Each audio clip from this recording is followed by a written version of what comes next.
வாங்க இன்றைக்கான சிலபஸ் பார்ப்போம். இது கொஞ்சம் டிஃபிகல்ட்டான வேர்ட்ஸ் எழுதியிருக்கேன் பாருங்கள். வேர்ட்ஸ் ரீட் பண்ணுறேன். Hospital, family, remember, children, information. Hospital, hospital, HOS தனியாக, PITAL, டெல், hospital. Next family, family, family சேர்த்து படிக்கும்போது ஃபேமிலி. இது ரிமெம்பர்,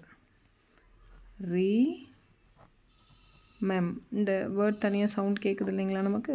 ரிமெம்பர், பர் தனியாக. இந்த மாதிரி படிச்சிங்கன்னா ஸ்பெல்லிங் மிஸ்டேக்ஸ் இல்லாமல் எழுதலாம்.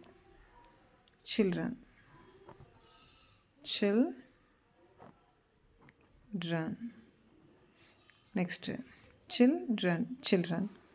Information,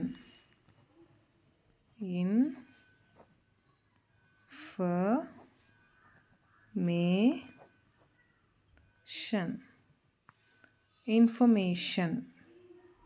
இப்போ இந்த வேர்ட்ஸ் எல்லாமே கொஞ்சம் டிஃபிகல்ட்டான வேர்ட்ஸ் தான். இதெல்லாம் ஸ்பெல்லிங் மெமரைஸ் வச்சுக்கணும் அப்படின்னா இந்த மாதிரி உங்களுக்கு எந்த வேர்ட் டிஃபிகல்ட்டாக ஃபீல் பண்ணுறீங்களோ அந்த வேர்டை கொஞ்சம் இந்த மாதிரி சிலபிஃபை பண்ணிங்கன்னா ஸ்பெல்லிங்கை ஈஸியாக மெமரைஸ் பண்ணிக்கலாம்.